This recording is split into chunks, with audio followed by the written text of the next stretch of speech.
talents and new set of voice actors. Tama ka dyan, Mikoy. At alam mo ba na maraming pinagpilian pero only a few made it to the cut. At kung sino-sino sila, let's all find out here on Dubbing Academy.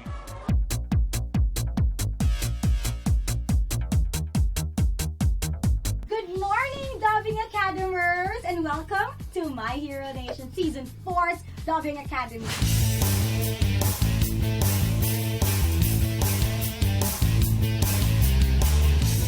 Just minute lang. Malakas. Go. Go. Oh, di ba? Ang ganda. Para kayong choir.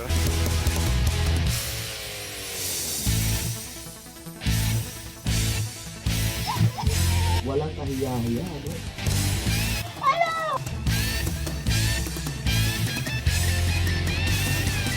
Yung nakinig lang ko yung puso. Pag naramdaman ko sa iyo, suwa ka sa akin. Hindi lahat ang bibigyan ng pagkakataon. So I'm sure one day, boses mo na yung magiging tayo.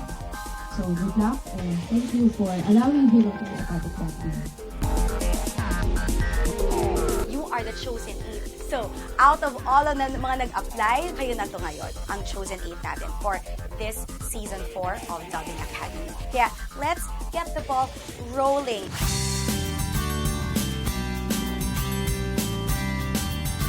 Ako po si Geraldine Peña. Nung nalaman ko pong napili ako sa top 8, naramdaman ko po na parang, uy Gia, this is it. Hindi ka lang hanggang dito lang.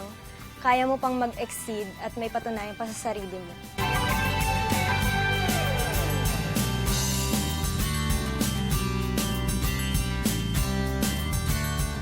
I'm Jo Anquisa Espolong. When I saw the text, I was really, is this real? I went to the Hero TV website and then I looked there are names. And then I said, oh, this is my name. I was like, oh, I'm really in Dubbing Academy. I was like really excited.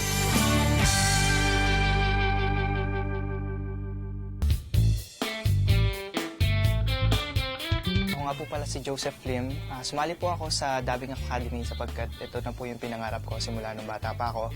At naging curious po ako sa mga tao sa likod ng mga anime character na hinahangaan ko po nung bata pa ako.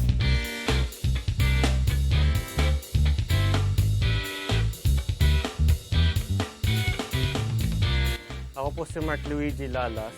Nung napili po ako, nagulat po talaga ako kasi di ko po expected na base po sa video na sinabit ko, matatanggap ako.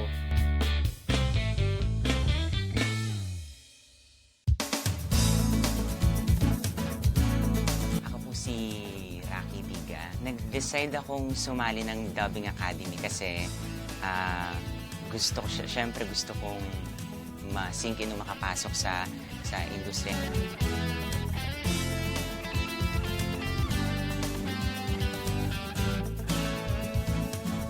My name is L.A. Paez. Bata pa lang ako.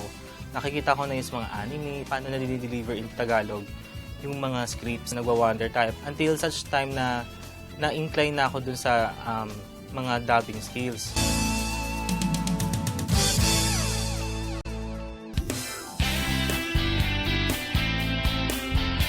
Hi, ako si Elha Novata. Naisipan kong sumali sa Hero Dubbing Academy Season 4 dahil isa to sa mga pangarap ko sa buhay. Gusto kong i-challenge yung sarili ko na gumawa ng iba't ibang karakter gamit yung boses ko.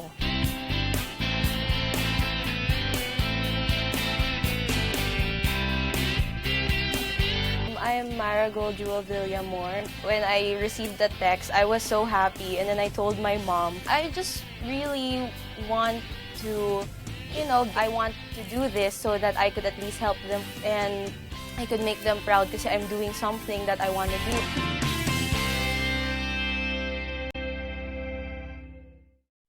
And they are the chosen 8. At syempre, on their first day, sumabak naman sila kagad sa intense workshop with no other than the father of dubbing here in the Philippine industry.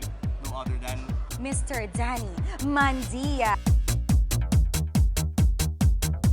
You have to prove yourself. We are just giving you some armaments, mga weapons. Para sa ganun, pagsalang ninyo dun sa talagang actual battle of dubbing, meron kayong alam.